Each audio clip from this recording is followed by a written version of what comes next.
اعوذ باللہ من الشیطان الرجیم بسم اللہ الرحمن الرحیم لاکھوں کروڑوں درود و سلام نبی کریم صلی اللہ علیہ وسلم پر اور ان کی آل پہ۔ ہارٹ ٹاک کے ایک نئے پروگرام کے ساتھ آپ کا میزبان سردار طاہر محمود آپ کی خدمت میں حاضر ہوں۔ آج جو میری مہمان شخصیت ہیں وہ ایک سیاسی اور سماجی سوشل ورکر ہیں، اور پچھلے 2 دہائیوں سے پاکستان تحریک انصاف کے ساتھ ان کا ایک نظریاتی تعلق ہے، اور گجرانوالہ شہر کے اندر ان کا آبائی شہر ہے، اور پاکستان کے سیاسی کوئی بھی ایکٹیویٹی ہو پاکستان تحریک انصاف کی، وہ ہر پلیٹ فارم پہ گجرانوالہ میں خواتین کی نمائندگی کرتی ہوئی ہمیں نظر آتی ہیں۔ آج وہ میری مہمان ہوں گی۔ آج ہم ان سے ان کی نجی زندگی اور سیاسی حوالے سے اور گجرانوالہ کے سیاسی پس منظر کے اوپر اور پاکستان کے عالمی سطح پہ جو پاکستان کی تحریک انصاف کے جو مسائل ہیں اس کے اوپر جو میری مہمان ہے وہ سیدہ تمکین نقوی صاحبہ ہیں، جو آج میری مہمان ہیں۔ ان سے گفتگو شروع کرنے سے پہلے یہاں لوں گا، بہت شکریہ آپ کا، اور خیریت سے آپ ٹھیک ٹھاک ہیں؟ اچھا، میرا جو سب سے پہلے آپ ہمارے ناظرین کو بتائیں، آپ کا گجرانوالہ کے ایک سید گھرانے سے تعلق ہے، تھوڑا سا اپنے بارے میں ہمارے ناظرین کو بتائیں کہ آپ کیسے سوشل ورکر کی حیثیت سے آئیں، اور کیا سوچ کے آئیں، اور خواتین کے تو اوپر بے شمار پابندیاں ہوتی ہیں، ان کو خواتین کو خاص کر سید گھرانے سے تو خواتین کو باہر نکلنے نہیں دیا جاتا، تو آپ نے بڑی ہمت اور ایک نئی راستہ خواتین کو دکھایا اور آپ مارکیٹ میں سیاست کرنے آ گئی۔ جی بالکل، آپ ٹھیک کہہ رہے ہیں۔ بسم اللہ الرحمن الرحیم۔ آپ کا سوال بڑا زبردست ہے اور اوریجنل ہے۔ ایسے ہی ہے کہ خواتین کو نکلنے نہیں دیا جاتا، اور آج ہم ماڈرنزم کی بات کرتے ہیں، ترقی کی بات کرتے ہیں، مغربیت کی طرف جاتے ہیں، لیکن جب ہماری ذہنی سوچ ایک عورت کی کام کرنے پہ یا نمائندگی کرنے پہ آتی ہے تو ہم مشرقی ہو جاتے ہیں اور مذاہب کو اور اسلام کو درمیان میں لے آتے ہیں، جبکہ میرا ماننا یہ ہے کہ میں ایک سید گھرانے سے تعلق رکھتے ہوئے میرا ماننا اور میرا سمجھنا یہ ہے کہ اگر ہم لوگوں کے کام نہیں آ سکے تو ہم نے دنیا پہ کچھ بھی نہیں کیا۔ میرے اسکول سب جانتے ہیں، آپ لوگ جب میری شکل دیکھیں گے تو میرے اسکول کا نام بھی آپ کو پتہ لگ جائے گا۔ چلڈرن اکیڈمی سے میرا تعلق ہے، اور شہر میں جانے مانے میری برانچز ہیں، تو الحمدللہ جب میں وہاں دیکھتی تھی غریب بچے، غریب لوگ، تو پہلے تو ان کی ویسے خدمت کرتی رہی، خدمت خلق کے تحت ہی میں نے اسکول اوپن کیا تھا، کوئی لالچ یا بزنس نہیں تھا۔ فادر ٹھیک ٹھاک، شکر الحمدللہ، اچھے ویل ٹو ڈو فیملی سے بلانگ کی، لیکن جب آہستہ آہستہ میں نے دیکھا کہ صرف خدمت خلق اور سماجی کام سے کام نہیں چلتا، یہاں پہ کوئی کارڈ بنانا یا سیاست میں آنا یا کسی وہ ایک ڈرامہ لگتا تھا اونچے شٹول پہ بیٹھ کے بات کرنا، تو اس کے لیے تھوڑی تگدو چاہیے۔ بمشکل پرمیشن لی، جس میں مرحومہ شاہین آپا کا بڑا ہاتھ ہے، وہ میری فنگر لے کے پکڑ کے چلتی رہی مجھے، اور کافی طور طریقے انہوں نے ان کے ساتھ رہ کے میں نے سیکھے، کیونکہ میرا کوئی وراثتی یا موروثی کام نہیں ہے سیاست۔ میرے دادا پٹواری تھے، انڈیا سے بلانگ کرتے تھے، تو وہ پٹواری ہی آ کے یہاں لگے، والد ڈاکٹر تھے، تایا تحصیلدار، اس طرح یعنی کہ مختلف شعبوں سے ہمارا تعلق تھا۔ آپ ایک پڑھے لکھے گھرانے سے ہیں، اور تمام سرکاری آفیسر آپ کے گھر میں تھے، اور آپ ایجوکیشن کے شعبے سے بھی آپ کا تعلق رہا، تو آپ آپ کے دل میں یہ کیسے خیال آیا، یا آپ کے مائنڈ کیسے بنا کہ آپ نے ایز اے سوشل ورکر کام کرنا، اور جیسے آپ نے ایک اپنی درینہ ساتھی دوست بڑی بہن محترمہ شاہین آپا کا نام لیا، تو آپ ان کو یہ سارا کریڈٹ دے رہی ہیں، تو آپ کے لیے جب یہ سٹارٹ ہوا تو گھر سے آپ کیونکہ پڑھے لکھے گھرانے سے آپ کو یہ نہیں، آپ کو تو جاب کرنے نہیں دیا گیا، تو پھر آپ اس طرف کیسے آ گئی؟ بالکل آپ بجا فرما رہے ہیں۔ فرسٹ آف آل تو یہ ایک وائرس ہوتا ہے، سیکنڈ میرے والد میں جذبہ خدمت خلق بہت تھا، وہ سول ڈیفینس میں بہت کارکردگی کی، انہوں نے پوسٹ وارڈن رہے، اور میں نے سنا ہے کہ 65 کی وار میں اور 71 کی وار میں انہوں نے بہت کام کیا اور ایز اے خدمت خلق کام کیا. سید ڈاکٹر محمد احسن زیدی تو بہت زیادہ اپنے پورے شہر میں جانے مانے تھے. پھر 14 اگست کو ان کے ساتھ آنا, کمشنر آفس میں پرچم کشائی میں, شیرا والے باغ میں فنکشنز ہونے, ایکٹیویٹیز ہونی. تو میں ان کی بیٹی نہیں تھی, ان کا بیٹا بھی تھی. تو ماشاءاللہ ہم 4 بہنیں اور بھائی کوئی نہیں تھا, اس لیے میری تربیت ہی ایک لڑکوں کی طرح ہوئی.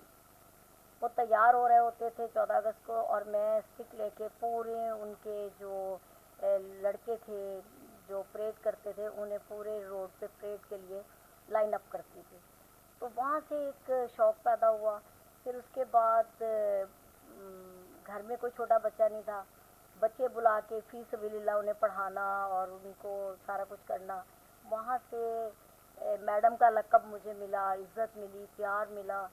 پھر وہ اسکول کی شکل بن گیا اور اسکول میں آ کے تو میں کہتی ہوں میں آج تک جب ایز اے چیف گیسٹ جاتی ہوں تو میں شکر کرتی ہوں اللہ کا کہ کبھی ہم چیف گیسٹ بلاتے تھے. اور شاہین آپا کو بھی میں نے ایک بار چیف گیسٹ بلایا.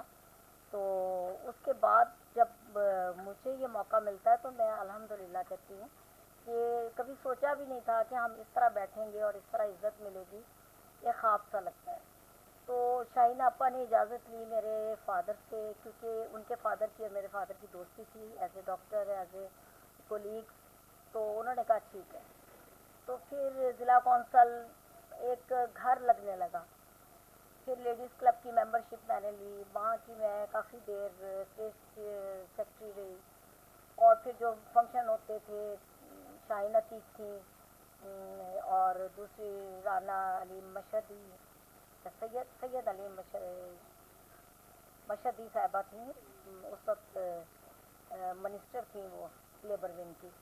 تو وہ آئیں تو بڑے یعنی کہ میں نے اناؤنسمنٹ کرنی اور بڑا لوگوں کو بڑا اچھا لگنا, لوگوں نے بڑا اپریشیٹ کیا.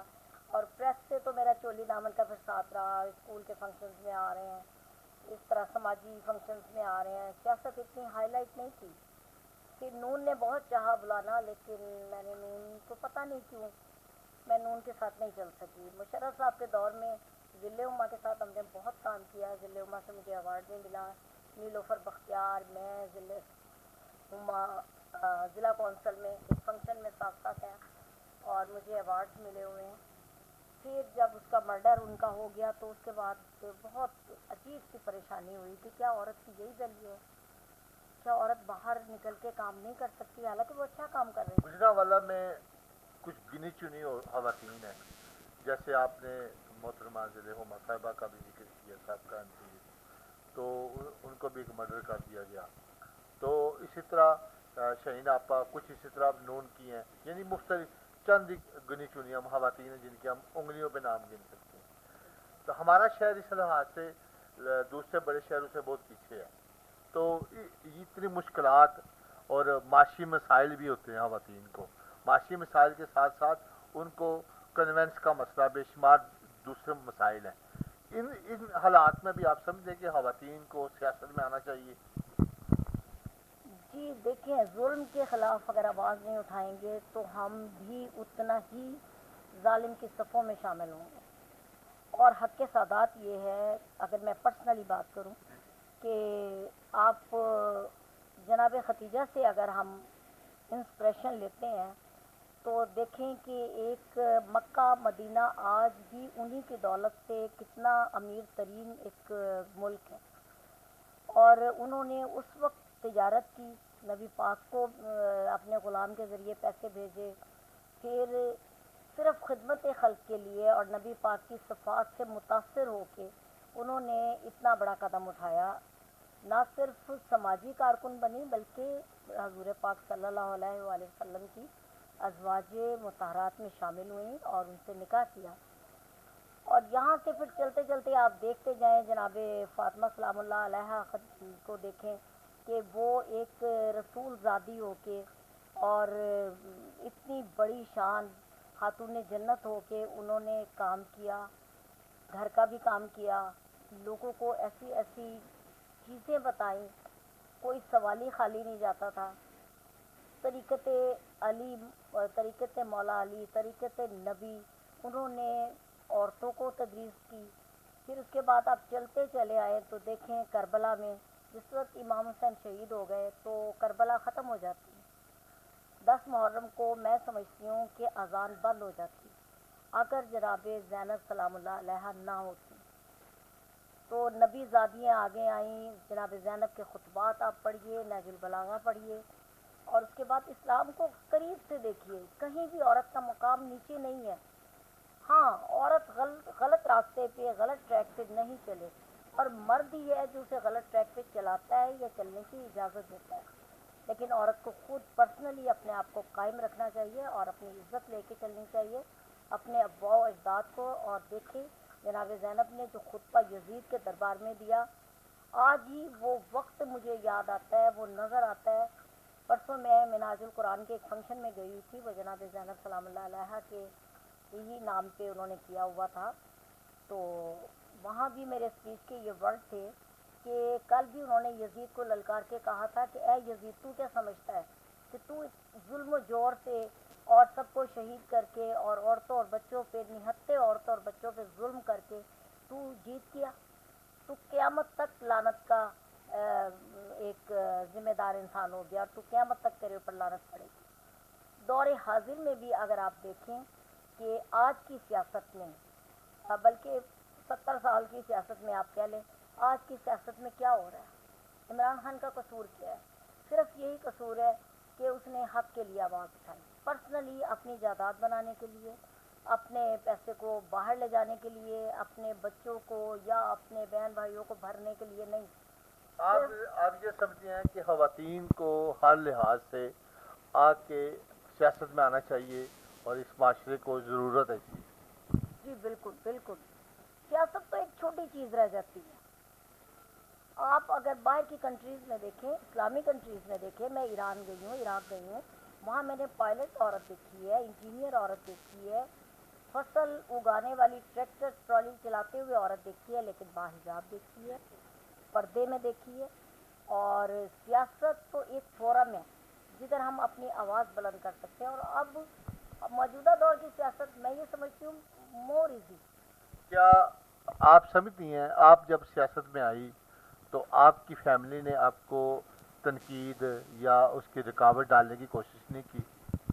بالکل کی, بہت تنقید کی, یہاں تک کہ تمسخرانہ باتیں کی.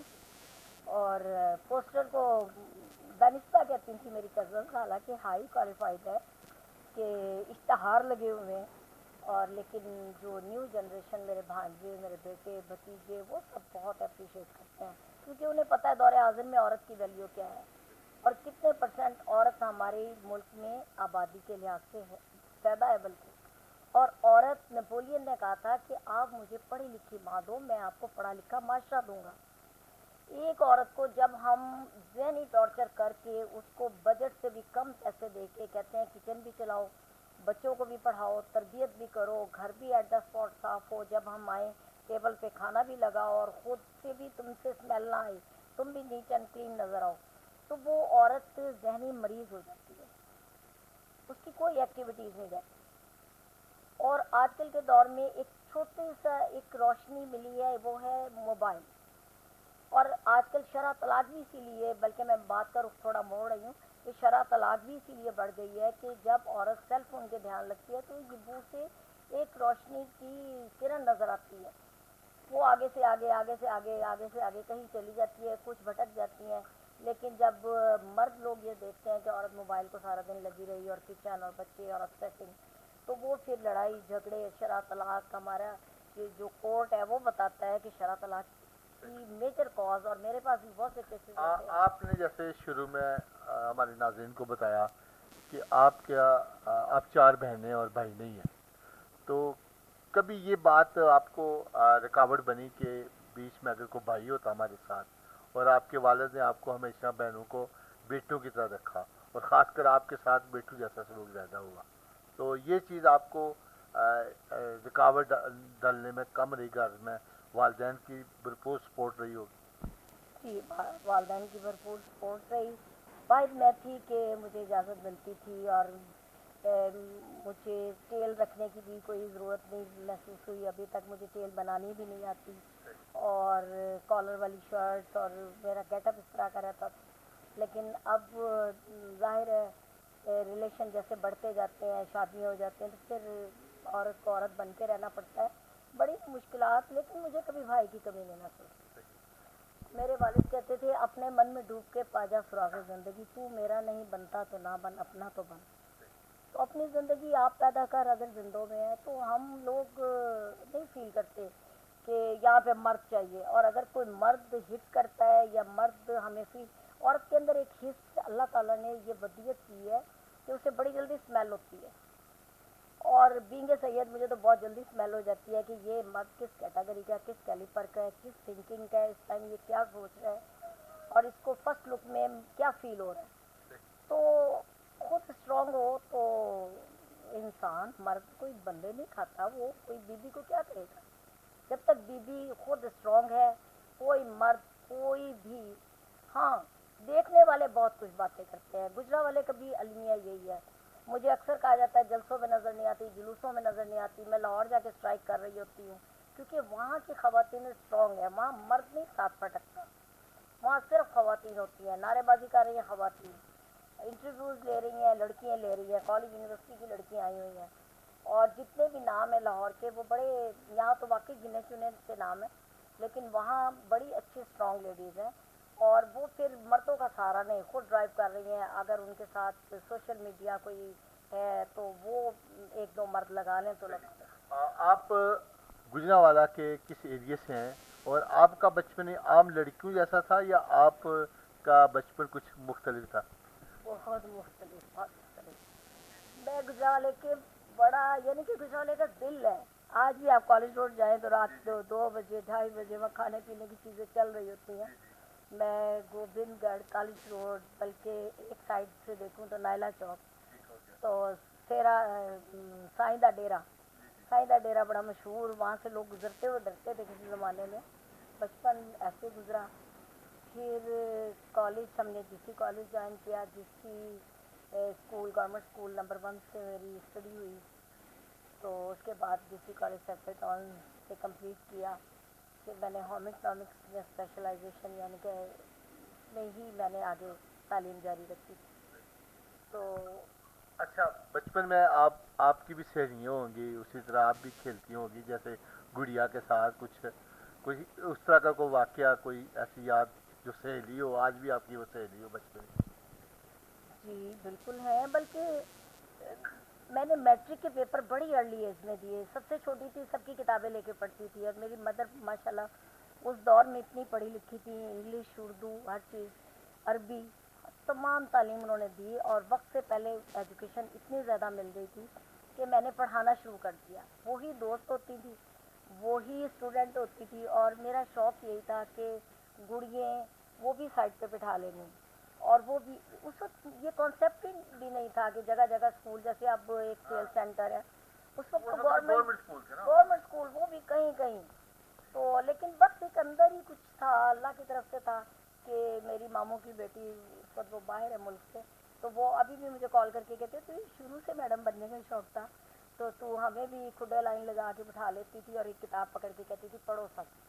تو میں نے وہ والی شادیاں اور وہ والے کھیل نہیں کھیلے. مارشل آرٹ سیکھا، لڑکوں والی گیم تھی، اور مارشل آرٹ کو لے کے میں اسٹیڈیم آئی. اور وہ اس وقت ان کی ڈیتھ ہو چکی ہے. انہوں نے اسے رجسٹرڈ کیا. میں ڈگری کالج میں نے کلاسز کروائیں مارشل آرٹ ٹیکوانڈو. میں الحمدللہ کچھ چیزیں بتانا بھی نہیں چاہ رہی، لیکن آپ وہ بلوانا چاہ رہے ہو تو میں نے، میرا خیال ہے کہ 70 گرلس کو خود تربیت دی. ٹھیک ہو گیا. تو اب جب آپ نے ایجوکیشن مکمل کی، پھر آپ کی شادی بھی ہوئی اور الحمدللہ ایک خوبصورت زندگی آپ گزار رہی ہیں. تو جب آپ شادی کے بعد آپ کے ہسبینڈ اور آپ کے درمیان یہ خلیج تو نہیں کبھی آئی کہ آپ سیاست نہیں کریں گی، یہ ایکٹیویٹی نہیں کریں گی، یا انہوں نے بھی راضی خوشی آپ کو اجازت دے دی تھی کہ آپ جو ایکٹیویٹیز ہیں وہ کرتی رہو؟ سسرال میں کیا صورتحال تھی؟ نہیں جی، خدا غریق رحمت کرے پیرنٹس کو، میرے بھی اور میرے ان لاس کو بھی. میرے جو فادر تھے انہوں نے کچھ شرائط رکھی تھی میرے فادر ان لا کے سامنے کہ میں ہاں تب کروں گا تب اس کو اسکول کی بھی اجازت دو گے. مجھے پیسے کی یا آپ کو پیسے کی یا اس کو پیسے کی ضرورت نہیں ہے, لیکن یہ ڈیلی آئے گی. شوق ہے. ہاں یہ ڈیلی آئے گی, شہر میں مجھ سے بھی ملے گی اور پھر اس کا شوق بھی رہے گا. میں نے وعدہ کیا تھا تمہارا شوق کوئی بھی نہیں ایسا ہوگا جو میں اس کے اگینسٹ جاؤں گا. الحمدللہ میرے فادر اللہ خدا ان کو غریق رحمت کرے, نائس مین, اور میرے ساتھ ان کی دوستی تھی اور 2 سال میری منگنی رہی, اور وہ ڈیلی بیسس پہ میرے اسکول آتے تھے اور بڑا اپریشیٹ کرتے تھے. اس کے بعد میرا سب سے چھوٹا دیور اس وقت ہالینڈ میں ہے, وہ میرا اسٹوڈنٹ رہا ہے, وہ 8th میں پڑھتا تھا اور وہ میرے پاس ہی داخل ہوا اور میٹرک اس نے وہاں سے کی. تو بڑا اچھا ماحول رہا. پھر ڈیڈی کا اتنا ہولڈ تھا کہ میرے ہسبینڈ کو وہ کہتے تھے آپ نے نہیں چھوڑ کے آنا تو میں چھوڑ کے آؤں گا. پھر میری ایکٹیویٹیز وہ دیکھتے تھے کیونکہ دیور میرے ساتھ ساتھ ہی رہتا تھا, ضلع کونسل جا رہی ہوں, ادھر جا رہی ہوں. پھر شاہین آپا کو بہت خوشی ہوئی کہ چلو آپ قریب آ جاؤ گی. بس ایک بڑا خوبصورت واقعہ ہے اگر آپ کے پاس ٹائم ہو تو. یہ شادی کا میرا خیال کچھ ٹائم گزرا تھا, تو آپ کو پتہ ہے ہم لوگ ذرا کہتے ہیں اچھا پہنو, تو سرخ سبز جوڑے کڑھائی والے اور زیور جولری, حالانکہ مجھے رنگس کا شوق ہے لیکن وہ چوڑیاں اور بہت زیور ڈلتا تھا جب, اور میں سسرال میں سب سے بڑی ہوں, میں سب سے چھوٹی, تو وہ ضرور سے زیادہ. تو میں اسکول سے مجھے نقوی صاحب لے کے آئے, تو گھر آئی, گھر آ کے میں دوبارہ ڈریس اپ ہوئی. شاہین آپا کی کال آئی تھی کہ ضلع کونسل میں ویلکم کرنا ہے تو منسٹر آ رہی ہیں. جی میں کہا ٹھیک ہے. میں نے کھانا شانا کھایا, چائے پی, مدر ان لا سے اجازت لی, میں کہا میں نے جانا ہے. وہ کہتی ہے جی تسی تو ٹورا تے رہندے ہو. تو میں کہتی تھینک یو. میں نے وہ بھی بڑے پیار سے تھوڑی سی جگت لگا دیتی تھی, میں بھی سن لیتی تھی. میں نے نقوی صاحب کو کہا میں کہ آپ نماز پڑھ لیں تو پھر مجھے ذرا ضلع کونسل تک پلیز چھوڑائیے گا. اب وہ انہوں نے بھی کوئی عزت لحاظ کی. خیر میں پھر دوبارہ سے دوسرے ڈریس میں ڈریس اپ ہوئی. آپ کو پتہ ہے جب اس وقت منسٹر آتے تھے تو پولیس ایکٹیو ہوتی تھی اور مختلف تھانوں کی پولیس آئی ہوئی تھی. آئی ڈونٹ کیئر, مجھے اس وقت تک یہ نہیں پتا تھا کہ چادر لینی ہے, مجھے نہیں پتا تھا مجھ سے کوئی واچ کرتا ہے, مجھے نہیں پتا تھا میں کوئی پرسنالٹی ہوں. میں میرا دوپٹہ بائک پہ ایسے جا رہا ہوتا تھا, گاڑی پہ بیٹھی ہوں تو گاڑی کے باہر گیٹ سے گر رہا ہوتا تھا, تو اکثر لوگ کہہ رہے ہوتے تھے. تو اسی طرح میں آئی, اسی طرح میں گئی. تو جب میں دوبارہ آئی ہوں نا تو پولیس واچ کر رہی تھی. پھر شاہین عتیق صاحبہ کے ساتھ ہم نے وہ تندور شاپ لیبر چائلڈ پہ کام کیا, وومین بھٹا جو مزدور تھیں لیڈیز ان کے ساتھ گئی, پولیس سارا واچ کرتی رہی. پھر میں نے نفیس آپ کو شاہین آپا کے گھر سے کال کی کہ آپ مجھے لینے آ جائیں. وہ لینے آئے, ان کا ایک ہی ڈریس رہا اور میرے ڈریس چینج ہوتے رہے. میں پھر گھر آئی, گھر آ کے پھر ڈریس اپ ہوئی, سارے سوئے ہوئے تھے تو میں کہ چلو کینٹ چلتے ہیں, دل نہیں لگ رہا. تو ہم لوگ پھر ڈریس اپ ہو کے جب کینٹ گئے تو پولیس نے پل کے قریب روک لیا, باقاعدہ جیپ ہمارے آگے لگا دی. دین مجھے فیل ہوا کہ یہ کیا ہو رہا ہے میرے ساتھ. خیر میں اتر گئی, سائڈ پہ ہو گئی. نقوی صاحب کو مذاق پتہ نہیں کہاں سے, حالانکہ وہ سیریس پرسنالٹی ہے, انہیں مذاق ہوا, وہ جا کے جیپ میں بیٹھ گئے. اب وہ جیپ میں بیٹھے ہوئے ایک پولیس کیا ان کو کہہ سکتے ہیں سپاہی سارجنٹ, وہ اس نے نا ایسے کر کے مجھے پل کے ساتھ کھڑا کر کے کہتے ہیں یہ کدھر سویر دی, کدے ادھر تے کدے ادھر, ڈریس چینج کر دیے تھے, بال بودے وائے نہیں. تو مجھے اتنی خاص ٹپیکل پنجابی اس ٹائم اتنی نہیں تھی, سمجھ نہیں آ رہی تھی, اور میں اتنی مینٹلی اپسیٹ ہو گئی, اتنی کانفیڈنٹلی, اتنے ہیوج مجمے میں میں نے وہ کمپیئرنگ کی اور گفٹ لیے اور سارا کچھ کر کے آئی. تو میں کہوں یا اللہ میں کیا کہوں, مجھے یہ نہ آئے کہ میں میرڈ ہوں, مجھے یہ بولنا نہ آئے, اور شادی شدہ کا تو مجھے اس وقت پتہ ہی نہیں تھا. تو پھر میں نے بڑی مشکل سے کہا کہ کتنے رہنی ہے, میں کہا چاچے دستگیر کے سامنے ساری رہائش. تو کہتا ہے چاچے دستگیر, انہوں نے تو کوئی بھی چاچا کہہ چھڑتا ہے, میں صحیح طرح دس کی تعلق ہے, کیونکہ نقوی صاحب نے داڑھی رکھی ہوئی تھی اور میچور پرسنالٹی تھی اور میں بالکل ان میچور. تو اس کو صحیح انہیں جو بھی انہیں فیل ہوا صحیح ہوا. تو میں نے کہا اوئے, پھر مجھے اندر کی ساری قوتیں میں نے جمع کی, میں کہا پیچھے ہو, میں کہ تو کیا سر پہ چڑھا رہا ہے, میں کہ پیچھے ہو, لیو اٹ, میں بتاتی ہوں میں کون ہوں. تو میں ابھی شاہین عتیق صاحبہ آئی تھی منسٹر ضلع کونسل میں وہاں سے آئی ہوں اور شاہین رضا کے گھر سے میں آئی ہوں, اور یہ بیک میں میرا گھر ہے. آئی ایم میرڈ, اور ہی از مائی ہسبینڈ. کہتے بہت انگلش نہ چاڑ سانو سمجھ نہیں لگتی. میں بھی گل نہیں بنی. خیر پھر نقی صاحب باہر آئے, آنکھیں سرخ, منہ سرخ, برا حال. مجھے کہتے بائک پہ بیٹھو گھر چلو. میں کہا میں تو نہیں جاؤں گی اب گھر, میں اتنی مینٹلی اپسیٹ ہو گئی. کہتے اچھا چلو. پھر ہم کینٹ گئے. انہوں نے کینٹ مجھے میس سے کھانا شانا کھلا کے مجھے چھوڑا, میری مدر کے گھر مجھے چھوڑا کہ یہاں تھوڑا ریلیکس ہو جاؤ. پھر ان کی قوالی, کیونکہ اس وقت آئی جی پنجاب جو تھے وہ ان کے کزن تھے, انہوں نے ان کو فون کر, ان کو کر, ان کو کر, تو بہت تباہی مچ گئی. میں کہتی ہوں وہی آج پتہ نہیں آخری دن ہے زندگی. صحیح. یہ جو آپ کرتی ہیں اور ساتھ آپ کی نجی زندگی کے حوالے سے, تو آپ پچھلی 2 دہائیوں سے پاکستان تحریک انصاف کے ساتھ ہیں, اور پچھلے سیشن میں بھی آپ کی ذمہ سٹی کے اندر کی ذمہ داری تھی کہ خواتین کے حوالے سے پاکستان تحریک انصاف گجرانوالہ میں اس طرح کام نہیں کر سکی جو ہم سمجھتے تھے, کہ جس طرح پی ٹی آئی کی ہم نے دیکھا ہے دوسرے شہروں میں خواتین کی بڑی فالو ہے, اور خواتین کا ووٹ بینک بھی بہت زیادہ ہے. اس کے باوجود یہاں کی لیڈرشپ اور آپ لوگ تحریک انصاف خواتین ونگ پہ آپ لوگوں نے کام کیوں نہیں کیا, یا اس کی کیا وجوہات ہیں؟ سارا شہر دشمن ہو جائے گا, کیوں حقیقتیں کھلوا رہے ہیں. سچ ہے وہ تو بتانا چاہیے. جی سچ یہی ہے کہ 3.5 سال میں حقیقت میں میں لیڈیز ونگ کے حوالے سے بات کروں گی کہ لیڈیز ونگ نے واقعی ہی کوئی کام نہیں کیا, اور اگر کہیں پہ ضرورت ہوتی تھی تو ہم ضرور جاتے تھے. پوری ہماری 12 کی جو ٹیم تھی ساری پریزنٹ ہوتی تھی اور ہم جاتے تھے. لیکن یہ ہے کہ حقیقت میں ہم سے کام لیا نہیں گیا. اونلی میں سینئر تھی, باقی جو تھیں کچھ ریلیشن شپ میں آئی تھیں, کچھ عمران خان کے شوق میں آئی تھیں. کام کا طریقہ کار بھی نہیں آتا تھا, to be very honest and to be very frank. بڑی معذرت کے ساتھ اگر کوئی میری بہن سن رہی ہے اس وقت تو مجھے معاف کر دیجیے گا. حقیقت پہ مبنی بات کر رہی ہوں کہ صرف اس پوری بیچ میں ضلع میں بھی 1-2 سینئر تھیں, اور لیکن سٹی میں سینئر مجھے نہیں لگا کہ وہ بہت سینئر ہیں سیاست کی دنیا میں یا سماجی یا شہر میں کوئی کارکن ہے کام کیا ہے. وہ صرف شوقیہ آئی تھیں اور اپروچ پہ آئی تھیں کہ کسی نے سیاسی بندے نے اپروچ کر دی یا کوئی پیچھے سے کوئی کال کروا دی تو انہیں ریکگنائز کر دیا اور نامینیٹ کیا گیا.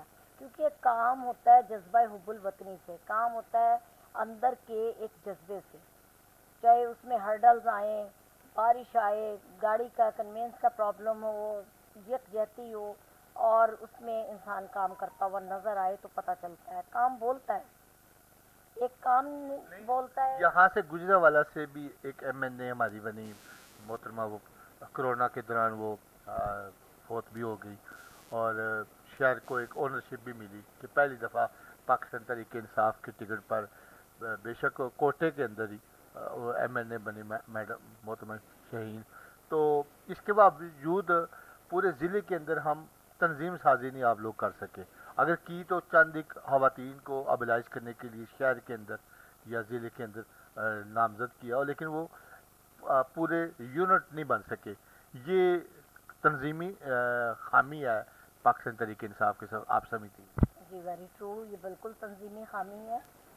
شاہین آپا اس وقت دنیا میں نہیں ہے, خدا انہیں غریق رحمت کرے, لیکن ان کے ساتھ میری اس چیز پہ بات ہوئی. لیکن وہ کہتی ہیں کہ یہاں کے اختلافات کو, ایج کے بھی اس حصے میں تھیں کہ وہ اختلافات کو سنبھال نہیں سکتی تھی. کچھ لیڈیز ہیں میری فنگر ٹپس پہ ہیں جو ان کے اگینسٹ جاتی تھیں, تو وہ کہتی تھیں کہ اب میں ایم پی اے بن کے تھوڑی اپنی عزت سنبھالوں کہ ان کی میں اگینسٹ جانے والے جملات سنوں اور ان کے کام دیکھوں, اور یہ اوپر تک کی لابی میں جا کے میرے خلاف نعرے بازی کرتی ہیں. تو اس لیے انہوں نے تنظیم سازی کی ہی نہیں.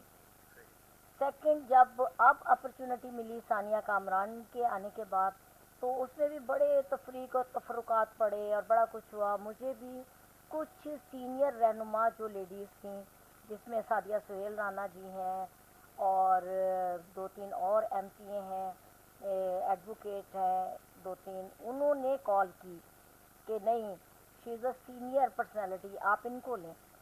پھر بھی وہ ایک اپروچیبل بی بی کے ساتھ تھوڑا سا ان کو تھا کہ ہم پھر مشکل میں پھنس جائیں گے. یہ ہر جگہ موجود ہے. ہاں جی بالکل. یہ ہمارا سیاسی کلچر ہے. کمپٹیشن اور کمپٹیٹر یہ نہ ہوں تو ہم ترقی نہیں کر سکتے. اچھا میں سمجھتا تھا اور میرے ساتھ بے شمار پاکستانی قوم یہ سمجھتی ہے کہ پی ٹی آئی کے اندر نوجوانوں کا بڑا جوش و غلبہ ہے, خاص کر نوجوان لڑکیوں کا بھی کالج یونیورسٹی سے. اس طرح لائے بے شمار ہماری بہنیں بیٹیاں شہر کی جو پی ٹی آئی سے وابستہ ہیں. تو یہ تو آرام کے ساتھ ایک اچھا خاصا کام کیا جا سکتا تھا, خواتین کے اوپر ان کی تربیت کی جا سکتی تھی, اچھے طریقے سے پیغام عمران خان کا ان کا فلسفہ لوگوں تک پہنچایا جا سکتا تھا. تو لیکن اس کے حوالے سے آپ کی یہ سمجھتے ہیں کہ اوپر سے اور نیچے تک یہ ایک سیٹ اپ نہیں بن سکتا, یہ خلا رہا ہمارے. جی دیکھیں, اس کو آپ کہہ لیں کہ دور حاضر کی منافقت. ہم دیکھتے کچھ ہیں, سوچتے کچھ ہیں, کرتے کچھ ہیں. سنسیئرٹی فرسٹ اصول ہونا چاہیے. ہم کسی بھی جماعت سے تعلق رکھتے ہیں, اینی ہاؤ وہ کوئی بھی جماعت ہے, کوئی بھی سٹی ہے, کوئی بھی جگہ ہے, ہمیں سنسیئر ہونا چاہیے. ابھی دارالامان میں ایک پروگرام ہوا ہے تو 14 اگست کے حوالے سے, ادھر میں اور لاہور کی ایک ورکر آئی تھی, تو ہم نے ہی اس کو سارا ارینج کیا اور ادھر اسپیچز وغیرہ. گفٹ یونیورسٹی نے بڑا ساتھ دیا, وہاں سے بھی ایک پورا پینل آیا گرلس کا. تو یہ کام کرنا نہیں چاہتی شاید, یا اس کو ایک فورم پہ لایا نہیں گیا.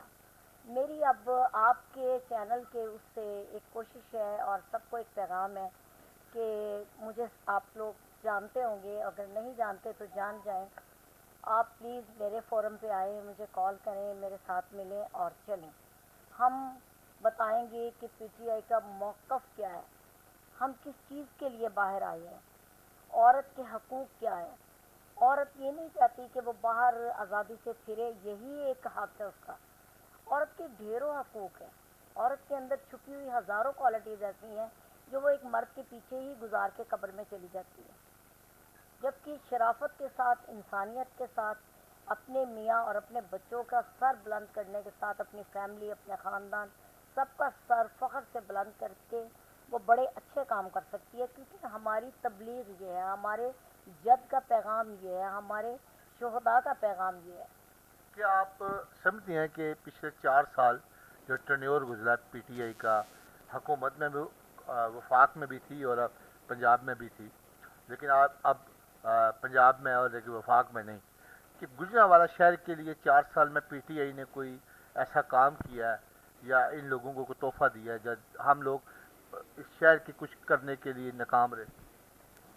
علی حسین زیدی صاحب آئے تھے اور میں نے ان کو بولا تھا کہ سر گجرانوالہ اس وقت واقعی پی ٹی آئی کو دیکھ کے لوگ بڑے نخوت سے کرتے تھے. تو میں نے ان کو کہا کہ سر پی ٹی آئی اہم تمکین نقوی, کہتے اچھا. تو وہ بڑا خوش ہوئے, تو کہنے لگے کہ چھا جاؤ. میں کہ یہ نون لیگ کا گڑھ ہے, کہتے اس کو جنون گڑھ بنا دو. تو لیکن گفٹ کوئی نہیں دیا. ٹو بی ہانیسٹلی میں بات کروں گی کہ عمران خان صاحب نے بھی یہاں کوئی خاص توجہ نہیں دی, اور جلسے ان کے بہترین کروائے ہم نے. جس وقت وہ الیکشن لڑنے سے پہلے آئے تب بھی شاہین, ہاں یہاں سے بوسٹ ملا. ہم نے چاند رات ایسے منائی جیسے حقیقت میں چاند رات ہوتی ہے.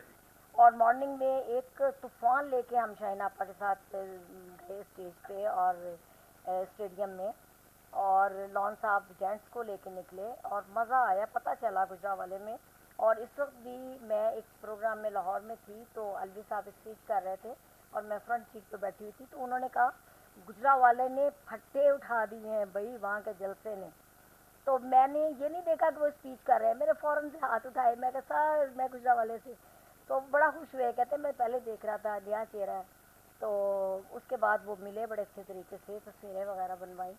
تو گجرانوالہ کسی لحاظ سے کمتر نہیں ہے. اور اب تو الحمدللہ جس وقت میں اسٹیڈیم کا صبح معائنہ کرنے گئی نا, ایک دفعہ چیکنگ کرنے, کیونکہ مجھے پتا تھا ایز اے سینئر کہ بڑا کچھ دیکھنا پڑتا ہے.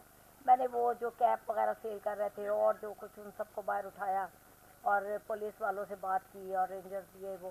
تو اس وقت مجھے کال آئی میری سید برادری سے, کیونکہ ہر جگہ کوئی بڑا ہوتا ہے ہر برادری کا.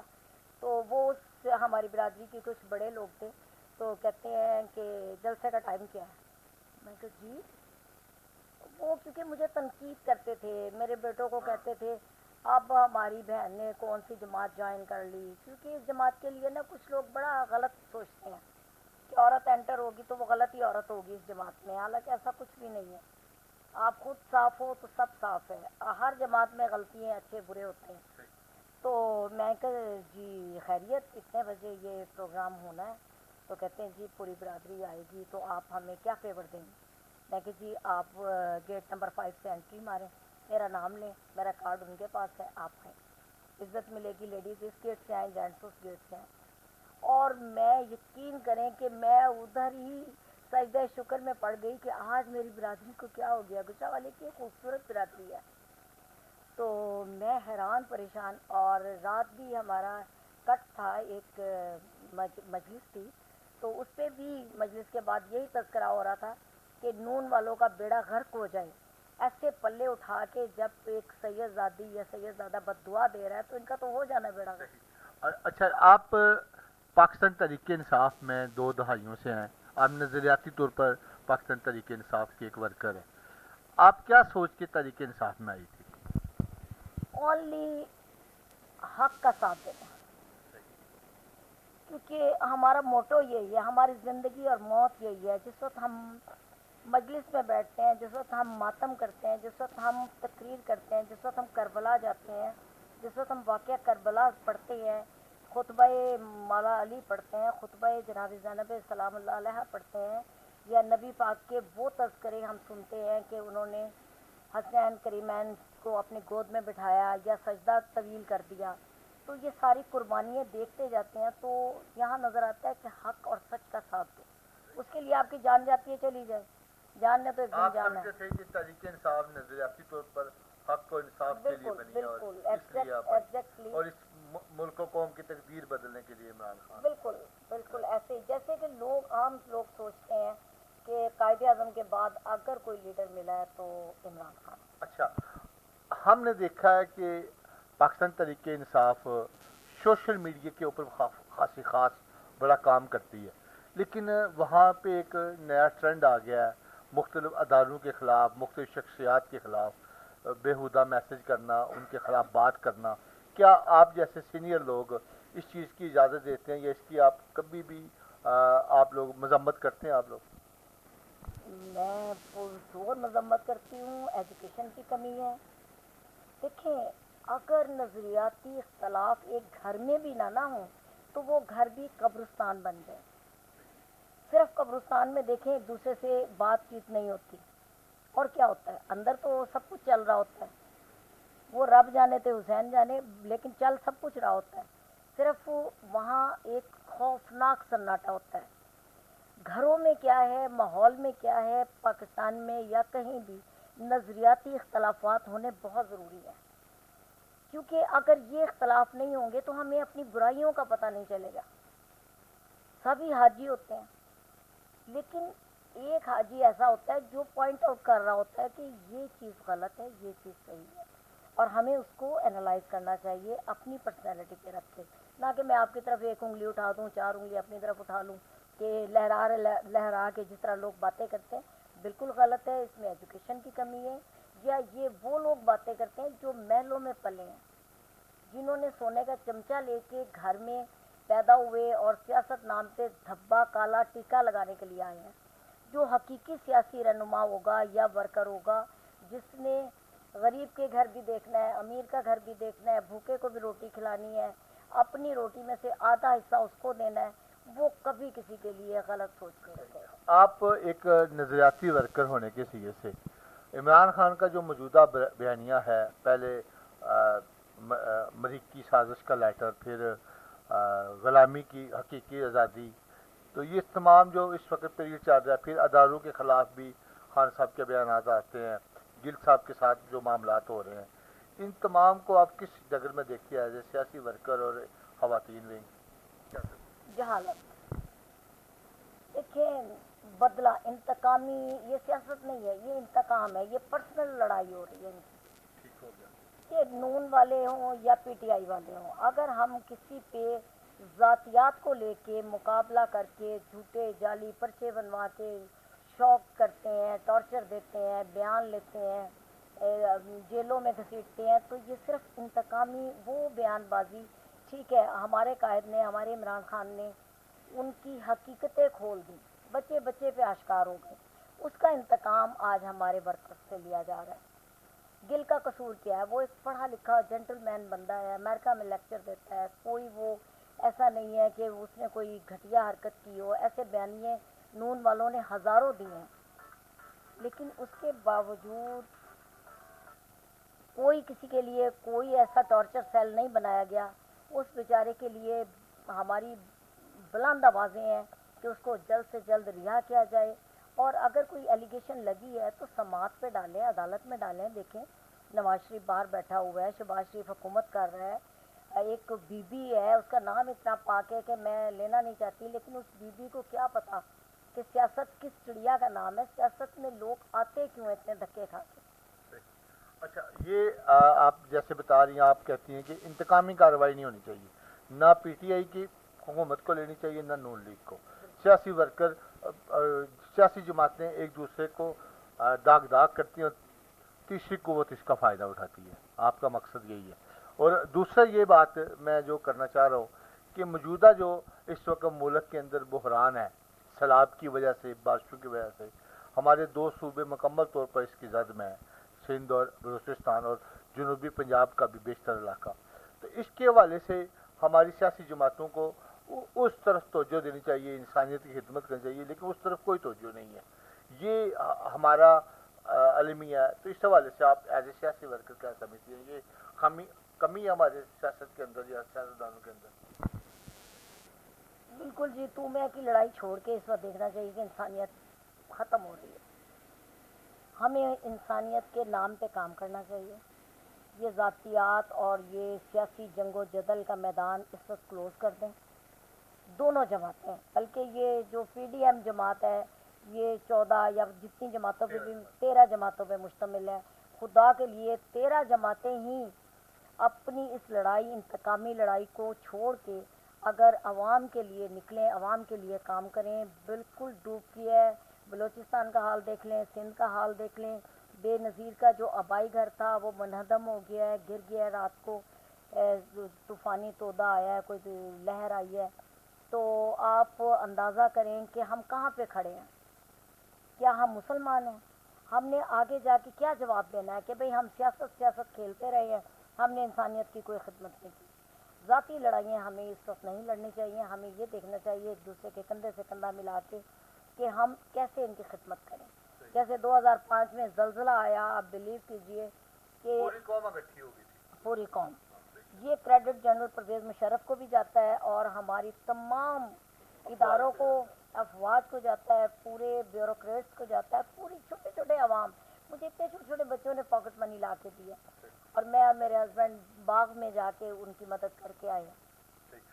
آپ کے جیسے پورا ایک سنیریا ہم نے دیکھا ہے، تو آپ آخر میں ہمارے ناظرین کو، خاص کر خواتین کو، اور آپ کے ہسبینڈ کیا کرتے ہیں ان کے بارے میں بھی تھوڑا سا بتا دیں. جی، میرے ہسبینڈ بزنس مین ہیں اور لیبر ونگ کے نائب صدر ہیں، سید اعجاز حسین نقوی، اور بڑی پروکار شخصیت ہیں. اور وہ بھی اسی سوچ کے مالک ہیں کہ حق کے لیے آواز بلند کرو، اور اگر حق کے لیے آواز بلند نہیں کرنی تو آپ بھی ظلم کے ساتھ ظالم کہلاؤ گے اور ظالم بن جاؤ گے. تو ظالموں کا حساب تو ہمیشہ یزید کے ساتھ ہی ہوا ہے، اور دور حاضر میں بھی جو ظلم کر رہے ہیں وہ یزیدی سوچ کے مالک ہیں. یزید کل بھی مرد آباد تھا، آج بھی مرد آباد ہے.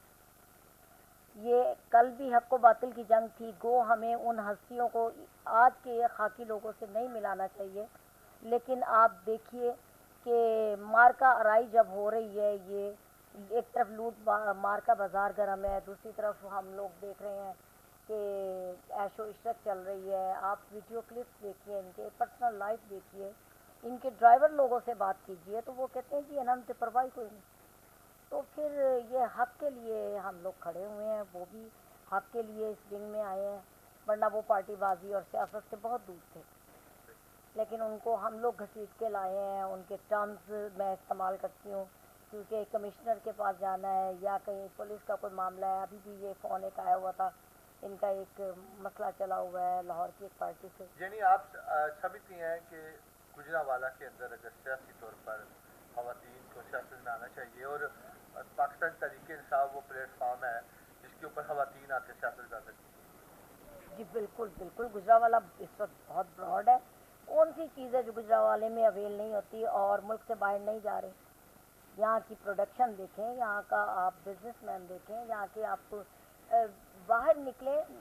میری ایک کزن آئی ہے اسلام آباد سے، تو اس کو ہم لے گئے ہیں ہارٹ کیا ہے گجرانوالہ، وہاں ہم لے گئے ہیں. تو وہ کہتی ہے کہ اسلام آباد کی لک دے رہا ہے. تو میں نے کہا گجرانوالہ اتنا بیکورڈ نہیں ہے. کبھی تھا جب لوگ باتیں کرتے تھے، لیکن کبھی باتوں کی پرواہ نہیں کی. لیکن آج بھی کچھ جاہل لوگ کرتے ہوں گے، لیکن گجرانوالہ ماشاءاللہ بہت بہترین شہر ہے. مجھے پورے پاکستان میں اگر کوئی کہتا ہے کہ کون سا شہر سب سے اچھا ہے، تو ٹھیک ہے لاہور ہے، اسلام آباد ہے، لیکن گجرانوالہ از دا بیسٹ سٹی. اور یہاں عورت کے لیے بھی بہت سے وسائل ہیں، اور یہاں کی عورت بہت محنتی ہے اور بڑی اچھی عورت ہے.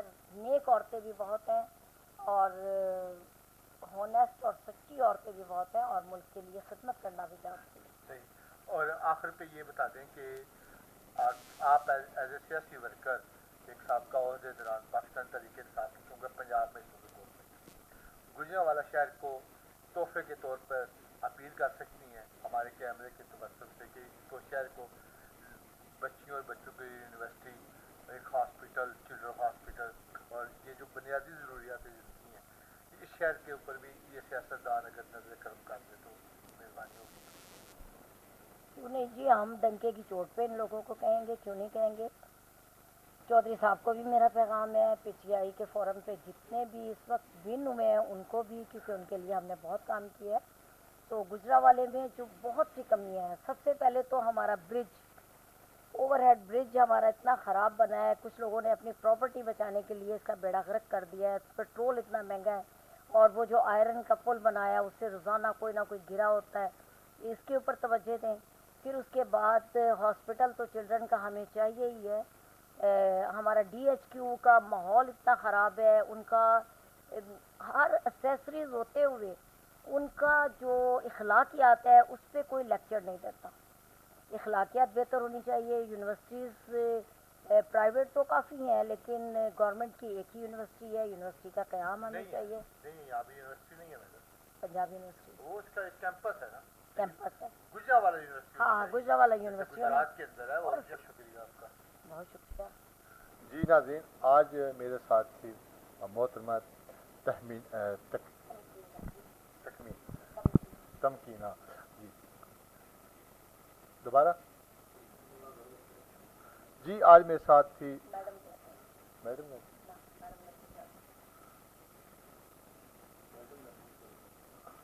جی، میرے ساتھ میڈم نقوی صاحبہ موجود تھی، جو آج گجرانوالہ میں خواتین کی سابقہ نائب سٹی صدر تھیں، اور عرصہ دراز سے وہ پاکستان تحریک انصاف کے ساتھ ان کا ایک قلبی تعلق ہے. تو ان سے ہم نے ان کی نجی زندگی اور سیاسی زندگی کے اوپر بات چیت کیا. میں امید کرتا ہوں آپ کو ان کی گفتگو پسند آئے گی. مجھے دیجیے اجازت، اگلے پروگرام تک کے لیے اللہ حافظ.